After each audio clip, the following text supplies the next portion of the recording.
I sat down with my colleague Ryan Meyer from the UC Davis Center for Community and Citizen Science to talk about a new paper just out in Conservation Science and Practice called Biodiversity on Public Lands: How Community Science Can Help.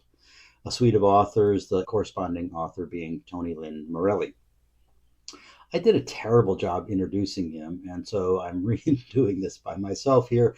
And now we'll just cut to my conversation. Bioblitzes are a really interesting example of citizen science. Yeah. We think about design of citizen science along many kinds of factors: the technology involved, the types of volunteers that are participating and what their activities look like, the scale of things, all that. And so with Bioblitzes, we have something that has a very, very low barrier to entry. Yeah. It's typically a one-shot event where someone comes, they might be learning about citizen science for the first time, and within minutes, they're equipped to do the thing. They have an app on their phone, and they're out trying to catalog as much biodiversity as possible in a particular area or a particular time frame. There might be certain species lists that the organizer has put forward. They're seen as interesting ways to get people engaging with biodiversity in addition to generating data about biodiversity in a place. And the iNaturalist app has been a really powerful tool for that kind of thing because it so quickly enables you to identify what you're looking at, or at least get some support in trying to identify it. And it connects you to a community of people who can also help with that in a kind of social way. So it's also seen as sort of a gateway drug for natural history. I think one of your questions was who should know about this. Yes, yeah. So it's basically, I think, in some level, anybody who manages a park or a reserve or an open space might be interested in knowing more about BioBlitzes and knowing how valuable it can be, not to just their park, but their region and up to a global scale. So Ryan and I had a dynamic conversation that we'll get into in just a minute. But just to summarize, the authors used the 2016 National Park Service Centennial BioBlitz data to explore whether or not this event, beyond cultivating social ties to parks, added new biodiversity knowledge. They analyzed over 45,000 observations from 106 park units to find that over 19,000 of these observations were research-grade observations. Research-grade observations are simply those that get entered into iNaturalist and then verified by other volunteers who screen iNaturalist observations.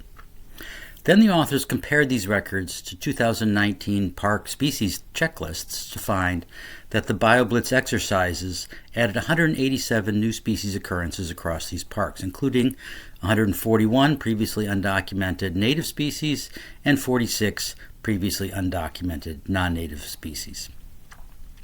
I'm going to wrap up part one right here and tell you where you can find this paper. However, Ryan and I had a fun, detailed conversation about other BioBlitz events, particularly the City Nature Challenge, as well as other things one might learn from BioBlitz data that were not addressed in this paper. I'm just going to let that conversation roll with just light editing. It lasts another 15 minutes or so, but it was both fun and insightful, so I suggest that you keep watching. So I'm an entry-level person. I come out and I try and do this, and I want to identify things, but once we get past the American robin and a crow, I'm stumped. Right. Yeah. So I can't really identify much. Yeah. Am I useful? Yes. At a BioBlitz, you still are, because you are a person who can go out and notice things. And the app itself has some supports in helping you figure out what you're noticing, even if you have no clue what it is. Right. So like that's like the Seek app? Yeah. It's basically Seek is an outgrowth of iNaturalist. It's essentially a more kind of ready-made, quick ID thing. But say you take a picture of a plant, it'll say, well, we think it's in this sort of taxonomic group, but in terms of species, it might be any one of these 10, and then you can look through different photos and say, well, okay, based on my own intuition, what do I think it is? And then you can make a selection, but then that's not the end of the story. If other people chime in and say, yeah, Ryan got this right, if enough people do that, it becomes research grade. And then it goes into a special global database. Or someone might say, actually, you missed this little detail here. Actually, that means it's in this other group. And then other people might chime in, and that gets it to research grade. And then I've learned something. So it's a really interesting experience for folks who are kind of curious, but I don't know, much about what they're looking at. Right. And so in this paper, they have, I don't know, I forgot the number, something like 45,000 observations, but only 14,000 or something like that were research grade. And then basically they're reporting on biodiversity discovery, so that national parks keep species lists, and they're noting how many new species were observed from national parks based on this Bioblitz effort. And it's not insubstantial, it's 100 and some new species. But it seemed to me that there may be other questions that might be more important for a National Park Service. I would want to know if we're no longer seeing something.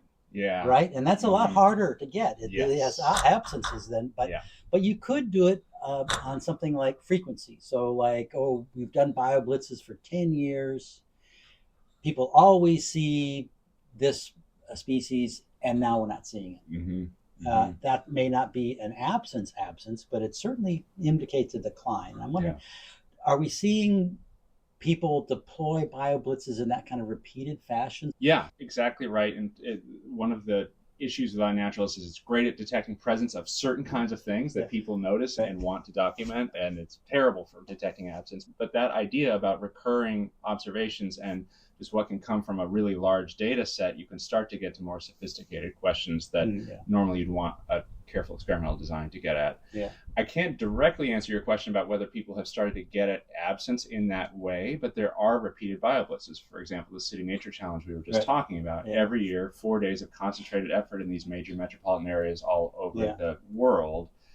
Perhaps you could start to ask questions about absence. Or in California, we have Snapshot Cal Coast that happens all along the coast every year. It's organized by a bunch of different groups, and they have some very specific species lists that they're circulating to people, and that actually allows them to get a little bit more into questions about range shifts or absences. Well, phenology, like we were doing this BioBlitz in April in Chicago, and we never saw this before, but now we're starting to see it. Now this paper is a big picture paper, so it's aggregating all of the national parks. But I started thinking, if I were the biological resource person for a park, I might want to know what they found in my park, but I might also want to know what were some of the non-research grade observations. Because if I thought, well, we don't have bullfrogs here yet, but if someone thinks they saw one, I want to know where and I want to go look. Yeah. What's your experience with non-research grade observations? Are they likely to be accurate? Oh, well, that I couldn't say. I think there's a huge... there are a ton of factors in that, right? If it's non-research grade because the photo doesn't allow you to see very specific things that would be needed in order to make the determination, then, but sometimes it's just non-research grade because no one's taking the time to go in and validate it. So there's a lot of different factors. Right.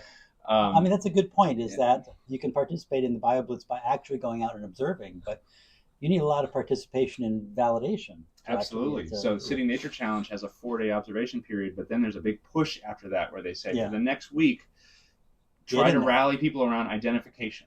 Just get in there, see what was observed, and just get as much research grade as possible. So there's sort of a second phase of the effort with that particular campaign. Interesting. You showed me the statistics on cities and who's winning in observations. But those are in so that 3 million This is last weekend, Friday through Monday, 4 days, 3 million observations. Wow. They haven't counted the cities here, but it's hundreds of cities. iNaturalist is a gateway drug of citizen science. Do you think it's an easy transition, or do people take the next step? I mean, I'm sure there's attrition, right? Oh, yeah. But you're asking a lot of people to go a little further and to think, all right, so if you're a resource manager at a park and you've hosted some BioBlitzes, what follow-up do you do to get people to the next step? Yeah, that's an interesting question.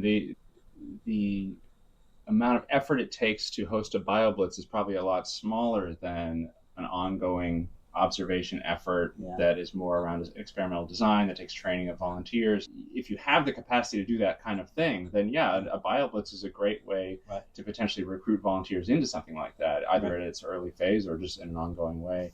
You can link these things together. I know people who have been bitten by the bug simply through an iNaturalist experience. Our colleague Lacey teaches the Wild Davis course, and some of the undergraduates who come out of that are obsessed with iNaturalist by the end of it. Well, so we've talked about Julia Parrish's coastal seabird observation. She has people walking the beach looking for seabirds and dead birds along the coast, and I mean, it is very BioBlitz-like, except now it has a much more of a focus of looking at the health of coastal organisms. And that would seem like a sort of a ready platform. I've done this thing and I will do that thing. Yeah. But there must be some that lend themselves well to these kinds of transitions? Or Well, I suppose just people who want to get more rigorous in what they're doing and get some training and adopt some methods can kind of move into those kinds of spaces. I mean, Julia Parrish's program, as I understand it, takes quite a lot of training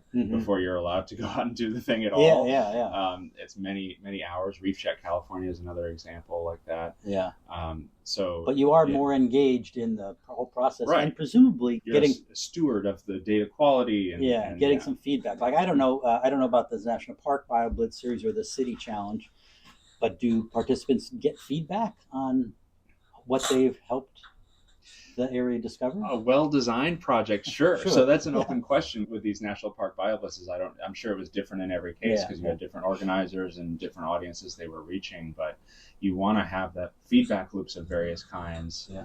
And that's one thing that was interesting to me about this paper, actually, is when I think about bioblitzes and what you typically are telling to people who are showing up at your bioblitz, you have a very local story, which is about what are we learning about this place? Yeah.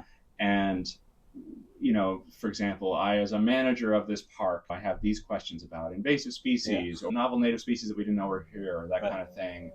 And then also you're contributing to science. The data are going into iNaturalist, into this big database.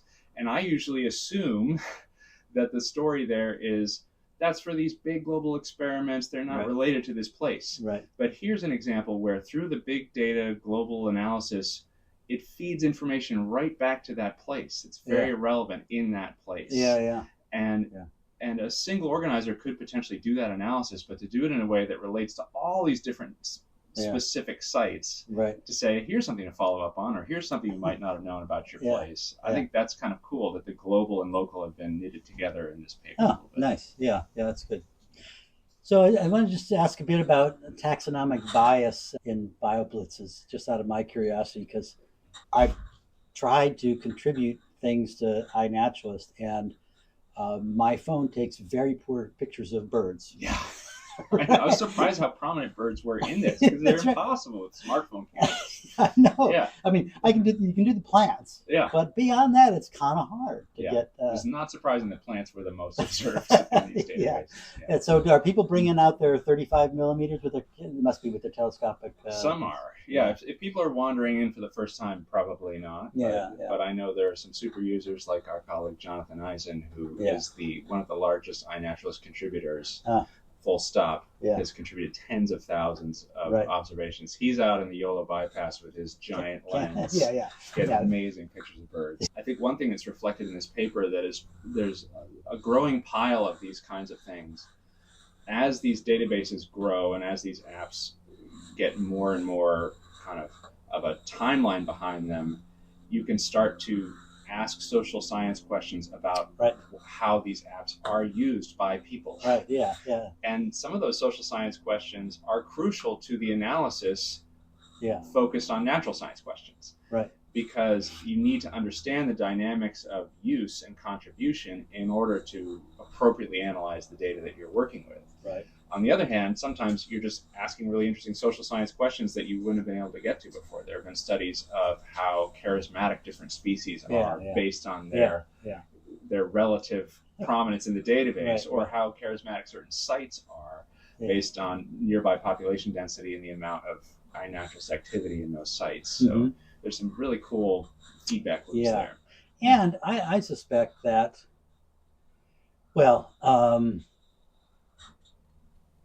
under the Obama administration, the Department of Interior made a huge effort to increase the number of volunteers and the connectivity of national parks to citizenry. And I don't know to what extent that has persisted through time, but one would have to think that hosting a BioBlitz is, in everybody's mind, a two-goal event. One is to get natural history observations. The other is to connect people to the park. It does seem that a great other paper to do with that data set, or the City Challenge data set, is to do the social science observations to say who's showing up, what demographics are you hitting, what demographics are you not hitting, and who's coming back. Yeah, and what are people taking away? Yeah. I think is another one, because I think connecting people to their park, connecting them to each other through a shared activity, Yeah. and then also learning. What are they learning out of this? Learning. And, yeah, a shameless plug. We have a blog post on our website about learning outcomes of BioBlitzes under different scenarios, depending on how they're facilitated. So that's something our group has looked at. Yeah. I should point out that Ryan's center is in the School of Education, so for them, learning's a big deal. All right. So today we're talking about the new paper out by Amanda Kastner et al., Tony Lynn Morelli as the anchor author, Biodiversity on Public Lands, How Community Science Can Help. And joining me is Ryan Meyer from the Center for Community and Citizen Science at UC Davis. Thanks, Ryan. So anyway. Nice to be here. Thank you.